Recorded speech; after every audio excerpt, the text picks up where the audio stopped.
So I'm all about creating and getting things done at a fast pace, but I'm also about being meticulous and being intentional and being very specific about your brand, because ultimately your brand is the first impression that the consumer is gonna get. So if you have poor branding, like I said, if me and you are both sending out 100,000 brochures and mine are nice, clean, and the branding is intentional and it matches, maybe the website matches and the social media handle matches, and my email is such and such at abovemaxbball.org and your email is such and such at gmail.com, right? They're gonna go with me all day just because of the level of professionalism and how intentional and specific and meticulous and beautiful and flawless, right, my branding was. And yours is quick.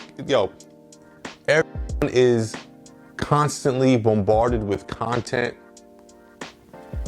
It's very easy for anyone now to separate good content from bad content because we all have so much experience consuming content.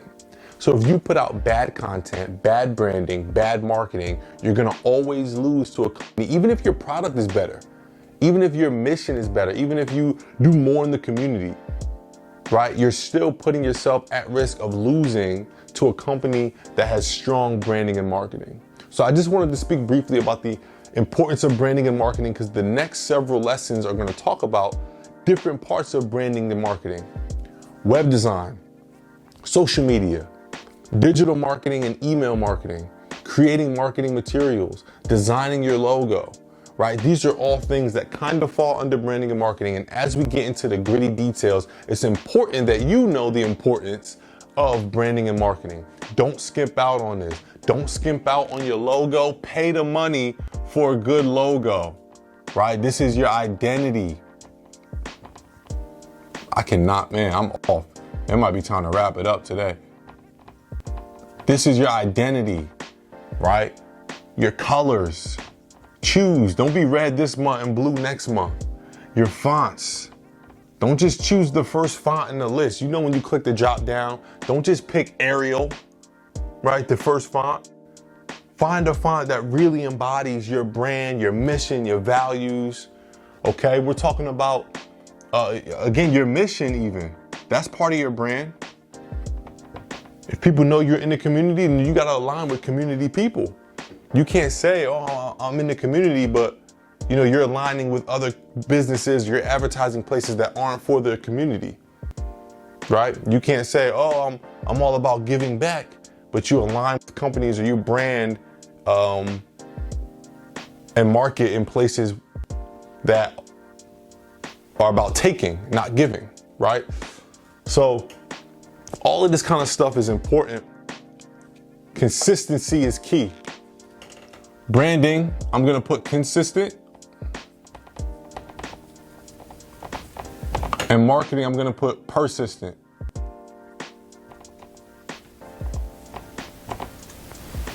What this means is it's always the same, and what this means is just because they didn't respond to our email or our postcard doesn't mean we stop sending to them. Now there's a science to that too. Don't be blowing people up. But just know we want to be consistent and persistent. That don't look right, but I don't know if I spelled it right or not. Maybe we can double check that. But your branding needs to be consistent. Your marketing needs to be persistent. Let's dive into the details of what that looks like from a web perspective, from even our name, right? If my name is short, sweet, and to the point, and your name is long and hard to say, I'm getting that business all day. All of these things matter, right? The first thing of this whole course we talked about was your brand name. That was chapter 1, all right? So everything from there is a trickle down, and we gotta make sure we're consistent with it. And I'm sure by now you guys understand the importance of it. You can hear the passion. Let me look here before we move on. Coming up, we have a GoDaddy crash course. We're gonna talk about your web design, your email, etc. We're gonna talk about how to create content, crash course. We're gonna talk about all the different apps that I use to create content, video content, picture content, all of that good stuff.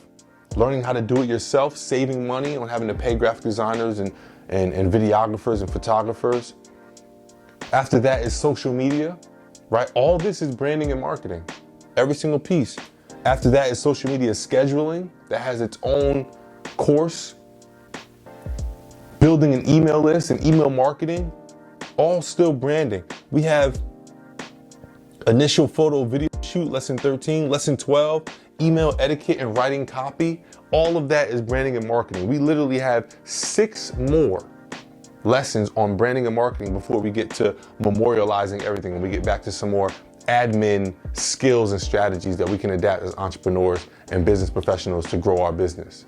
All right, that is lesson 6. I'll catch you guys on the next lesson, lesson 7, which is a GoDaddy crash course. This is going to teach you how to get your website built, buy domains, right? Domains are huge. It's like almost like forming an LLC. You get dibs on that domain. Nobody else can use that. There's power in that, right? There's even an actual law where if you have the domain first, you actually trademarked it. So by purchasing a domain, you trademarked it and no one else can use it. All right, so these are just small pieces of knowledge that we're going to be dishing out in the next lesson. So stay tuned. Hope you guys took good notes on this and you understand the importance of branding and marketing. The next 6 lessons are going to be surrounding branding and marketing. I'll see you guys on those next 6. All right, peace.